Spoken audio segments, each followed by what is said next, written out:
जय हिंद। एक बार फिर से स्वागत है आप सभी का हमारे YouTube चैनल में। तो कैसे हैं आप लोग? आई होप कि आप अच्छे होंगे। दोस्तों, जैसे जैसे लोकसभा चुनाव के समय जो नज़दीक आ रहा है वैसे वैसे केंद्र सरकार की जितनी भी वैकेंसियां हैं वो लगातार अब जो है सर्कुलेट होता नजर आ रहा है। बात करते हैं आरपीएफ वैकेंसी के बारे में, यानी कि आरपीएफ में जो है दरोगा और कांस्टेबल के पोस्ट पर दोनों का वैकेंसी आगामी समय में आना है। इसको लेकर के रेलवे द्वारा एक कैलेंडर जारी किया गया है और उनकी जितनी भी आगामी वैकेंसी है उसके बारे में इसमें बताया गया है। और कहीं ना कहीं उस जो कैलेंडर जारी किया गया है उसमें कहीं ना कहीं जी आरपीएफ का जो है कहीं जिक्र भी नहीं किया गया है। आखिर इसका वैकेंसी कब तक आने की संभावना है, ए टू जेड जानकारी इस वीडियो में देने वाले हैं। और आपसे गुजारिश है कि यदि आपने अभी तक हमारे चैनल को सब्सक्राइब नहीं किया है तो ऐसे ही नए नए इन्फॉर्मेशन के लिए हमारे चैनल को सब्सक्राइब करें, क्योंकि समय रहते आपको सभी जानकारियां उपलब्ध हो सके।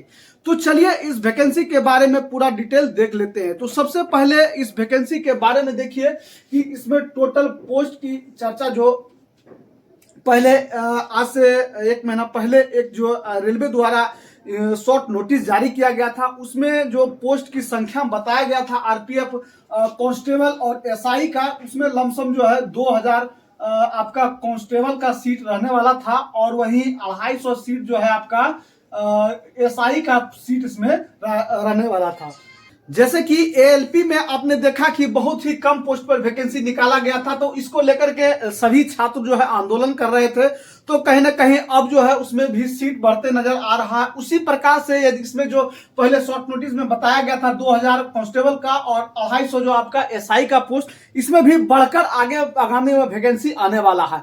और ये जो अभी आपको ये जो सीट दिखाई आती है तो एक तरह से कहे तो चुनावी लुभावने के तौर पर पे ये आपका नोटिफिकेशन जारी किया गया था। और आगे इस पे आपकी क्या राय है आप मुझे कमेंट करके बताएंगे, क्योंकि केंद्र सरकार की जितने भी अभी वैकेंसियां आ रही है उसमें बहुत से उम्मीद से कम पोस्ट पर जो भी वैकेंसियां आ रही है उसको निकालकर सामने आ रहा है। तो इस पे क्या आपकी राय है आप कमेंट करके मुझे बताएंगे। आगे हम फी की बात करते हैं। जनरल हो, यदि आप ओबीसी हो और ईडब्ल्यूएस है तो आपको 500 रुपया पे करना होगा इस फॉर्म को फिलअप करने के लिए। वहीं यदि आप एससी है, एसटी है और फीमेल कैंडिडेट है तो आपको 250 जो है आपको पे करना होगा। वहीं क्वालिफिकेशन की हम बात करें तो इसमें योग्यता कितना मांगा जाता है, तो सबसे पहले आप देखेंगे कि यदि आप जो है कांस्टेबल पोस्ट के लिए अप्लाई कर रहे हैं तो आपको सिंपली सी 10th पास यानी कि 10वीं पास मांगा गया है। यहाँ मैंने आपको समझाने के लिए दोनों पोस्ट के बारे में यहाँ जिक्र किया है। यहाँ कांस्टेबल के बारे में है और ये एसआई के बारे में यानी दरोगा आरपीएफ दरोगा के बारे में। दोनों का पोस्ट को मैं सिमिलर करके आपको समझाने के लिए बता रहा हूं। यदि आप कांस्टेबल पोस्ट के लिए अप्लाई करते हैं और सिंपल सी 10वीं पास है तो इस फॉर्म को आप अप्लाई कर सकते हैं। और यदि आप जो है दरोगा के पोस्ट को अप्लाई करना चाहते हैं तो आपको ग्रेजुएशन होना अति आवश्यक है। किसी भी संकाय से, किसी भी कैटेगरी से आप यदि ग्रेजुएशन किए हैं तो आप अप्लाई कर सकते हैं। और यदि आप ऑल इंडिया कहीं से भी बिलोंग करते हैं यानी किसी भी राज्य से है तो आप इस फॉर्म को अप्लाई कर सकते हैं, क्योंकि ये जो वैकेंसी है ये ऑल इंडिया ओवर पर ये वैकेंसी निकाला जाता है। आगे आप देखिए कि एज इसमें जो है क्या मांगा जाता है, यानी कि एज कितना रहता है और इसका एज कब से काउंट किया जाएगा। तो सिंपल सी यदि कांस्टेबल पोस्ट के लिए आप अप्लाई करते हैं तो मिनिमम एज आपका 18 साल होना चाहिए और अधिकतम आज आपका 25 साल होना चाहिए, यानी कि 18 से 25 साल के बीच आप है तो आप अप्लाई कर सकते हैं। इसके साथ ही एज में भी आपको छूट देखने को मिलेगा। वहीं यदि आप ओबीसी कैंडिडेट है तो 3 साल आपको छूट मिलेगा।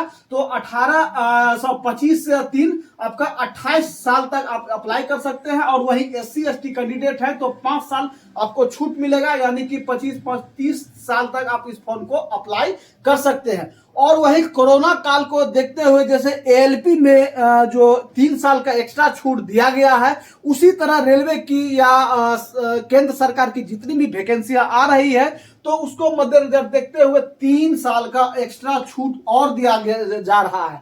तो वही आपका इसमें 30+3 हो जाएगा तो 33 साल हो जाएगा और इसमें 28+3 आप जोड़ दीजिएगा तो आपका 31 साल इसमें हो जाता है। तो इस तरह से आप इस फॉर्म को अप्लाई कर सकते हैं। वहीं दरोगा की यानी कि एसआई पोस्ट की हम बात करें तो इसमें एज जो है आपका 20 न्यूनतम मांगा गया है और अधिकतम जो है आपका एज 25 साल मांगा गया है। वहीं एज में इसमें भी छूट आपको मिलेगा, यदि आप ओबीसी कैंडिडेट हैं तो आपको 3 साल का छूट मिलेगा, वहीं एससी एसटी कैंडिडेट है तो आपको इसमें 5 साल का छूट मिलेगा। आगे अप्लाई डेट की हम बात करें कि इस फॉर्म का कब से अप्लाई होगा, तो इसके लिए ये जो शॉर्ट नोटिस है इसको पहले देखिए और इसमें जो दिया गया है इसके आधार पर मैं बताता हूं कब से आप इस फॉर्म का अप्लाई होगा। तो सबसे पहले देखिए ये जो कैलेंडर जारी किया गया रेलवे द्वारा, government of India, ministry of railway, railway requirement board, तो annual calendar for RRB requirement यानी कि वार्षिक कैलेंडर जारी किया गया, यानी 1 साल के लिए ये कैलेंडर शॉर्ट में जारी किया गया। और ये जो छात्रों का ट्विटर कैंपेन और आंदोलन को देखते हुए रेल मंत्री द्वारा ये जारी किया गया है। तो सबसे पहले जनवरी से मार्च तक आपका एएलपी का वैकेंसी जो है अभी आया है, उसका फॉर्म फिलअप होना स्टार्ट हो गया है और अप्रैल जून में आपका टेक्नीशियन का दिया गया है कि इसमें आपका जो है फॉर्म फिलअप होने वाला है। और वहीं एनटीपीसी के तौर पे जुलाई से सितंबर में आपका जो इसमें नॉन टेक्निकल जो कैटेगरी है, जो जूनियर इंजीनियर है, इस तरह से ये सारे पोस्ट जो है जुलाई और सितंबर में आपका अप्लाई होगा। और वहीं अक्टूबर नवंबर में लेवल 1 और मिनिस्ट्रियल लॉस्ट कैटेगरी का जो है इसमें अप्लाई होगा। लेवल 1 का हम बात करें तो इसमें ग्रुप डी का जो है इसमें जो वैकेंसी है वो अक्टूबर से दिसंबर के आसपास में ग्रुप डी का वैकेंसी आने वाला है। और कहीं ना कहीं इसमें जो है आरपीएफ के बारे में कहीं जिक्र नहीं किया गया है। तो इस तरह से ये कैलेंडर में कहीं ये दिखाई नहीं दे रहा है कि आरपीएफ का कहाँ से इसमें वैकेंसी लिया जा रहा है। इस पर क्या आपकी राय है, आप कमेंट बॉक्स में मुझे बताएंगे। आगे देखिए कि ये जो वैकेंसी है ये टोटल जोन वाइज वैकेंसी निकाला जाएगा।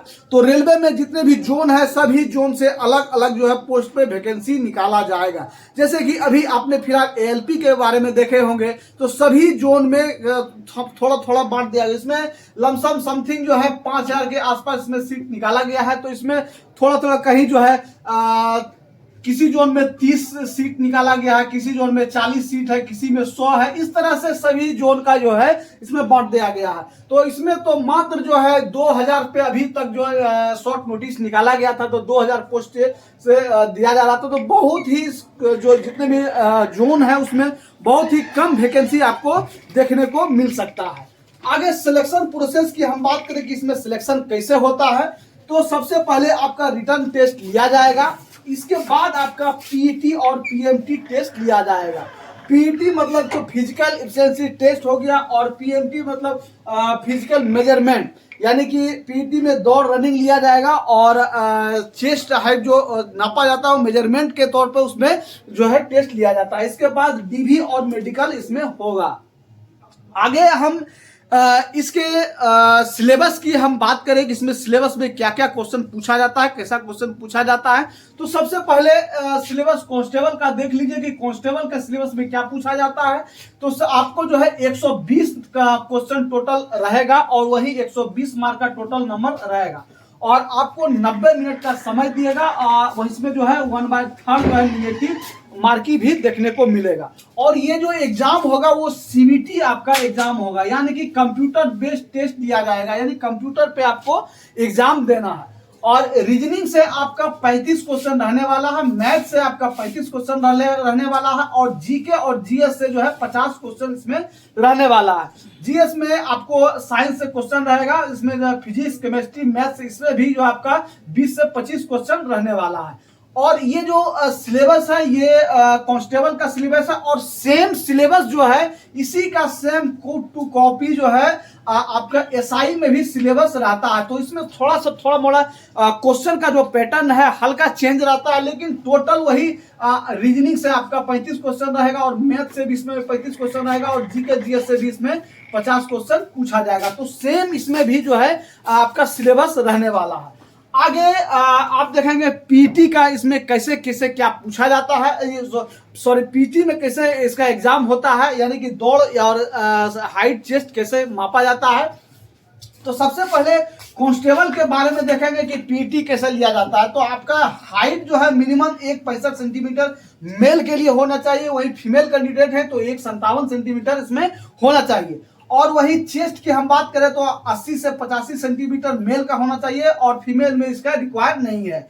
और वही रनिंग की हम बात करें तो आपको जो है 1.6 किलोमीटर 5 मिनट 45 सेकंड में तय करना होगा। तो मेन जो है आरपीएफ में दौड़ में जो समय है वो कम दिया जाता है, इसलिए थोड़ा टफ माना जाता है। तो इसमें मात्र आपको जो है 6.25 मिनट का समय आपको दिया गया है। और वही फीमेल कैंडिडेट है तो 800 मीटर जो है आपको 3 मिनट 45 सेकंड में जो है आपको तय करना होगा। और वही हाई जंप की हम बात करें तो 4 फीट आपको जो है फांदना होगा। और वही फीमेल कैंडिडेट हो तो उसके लिए 3 फीट रखा गया है। और वही लॉन्ग जंप 14 फीट है और वही फीमेल के लिए 9 फीट रखा गया है। और इसके साथ ही हम जो है एसआई का फिजिकल के बारे में देखेंगे तो एसआई में आपको जो है हाइट जो है मेल के लिए जो है 1.65 सेंटीमीटर, जनरल के लिए ओबीसी के लिए, और वही एससी एसटी है तो आपको 1.60 सेंटीमीटर इसमें देखने को मिलेगा। वही फीमेल कैंडिडेट में 1.57 जनरल वाला और ओबीसी के लिए, और वही 1.52 सेंटीमीटर एससी एसटी कैंडिडेट के लिए इसमें रखा गया है। और रनिंग इसमें जो है आपको 1600 मीटर 6.5 मिनट में तय करना होगा। तो एसआई में थोड़ा रिबेट दिया गया है, यानी कि 1600 मीटर आपको 6.5 मिनट में तय करना होगा एसआई पोस्ट के लिए। वहीं 800 मीटर यदि फीमेल कैंडिडेट है तो आपको 800 मीटर जो है वो 4 मिनट में तय करना होगा। और हाई जंप जो है इसमें 3 फीट का है, 9 इंच आपको मेल के लिए रखा गया है और 3 फीट फीमेल के लिए रखा गया है। और लॉन्ग जंप जो है 12 फीट मेल के लिए और 9 फीट जो है फीमेल के लिए रखा गया है। दोस्तों आरपीएफ का जॉब जो यानी कांस्टेबल हो या एसआई हो, दोनों बहुत ही अच्छा जॉब है। आप किस पोस्ट के लिए एलिजिबल हैं, यदि आप सिंपली सी मैट्रिक पास है तो आप कांस्टेबल के लिए अप्लाई कर सकते हैं। और यदि आपने ग्रेजुएशन कर लिया है तो आप जो है एसआई पोस्ट के लिए अप्लाई कर सकते हैं। और इसमें एक डिमेरिट ये सामने आया है कि इसमें पोस्ट बहुत ही कम जो शॉर्ट नोटिस में आया है, बहुत ही कम पोस्ट पर जो है इसका वैकेंसी आने वाला है। तो ये आपको कहीं ना कहीं निराशा देखने को मिल रहा है। और सैलरी भी अच्छी खासी रहने वाला है। और जो आपका एसआई है वो सिंपली सी आपके स्टेशन पे ही देखने को मिलेंगे या कहीं कहीं स्क्वाड में भी आपको जो है ड्यूटी रहता है। और कांस्टेबल तो जो जैसे देखते होंगे कि रेल में जो आप चलते होंगे तो आरपीएफ जो है स्क्वाड करते हुए नजर आते हैं। तो इस तरह से आपका जॉब जो है रहने वाला है, जॉब प्रोफाइल रहने वाला है। तो इस तरह से आरपीएफ वैकेंसी के बारे में अभी भी आपके मन में कोई डाउट आ रहा है, कोई क्वेश्चन आ रहा है तो आप सीधे मुझे कमेंट करके पूछ सकते हैं या मैसेज या कॉल कुछ भी कर सकते हैं। तो मिलते हैं नई जानकारी के साथ, नई इंफॉर्मेशन के साथ। तब तक के लिए सभी भाइयों को जय हिंद।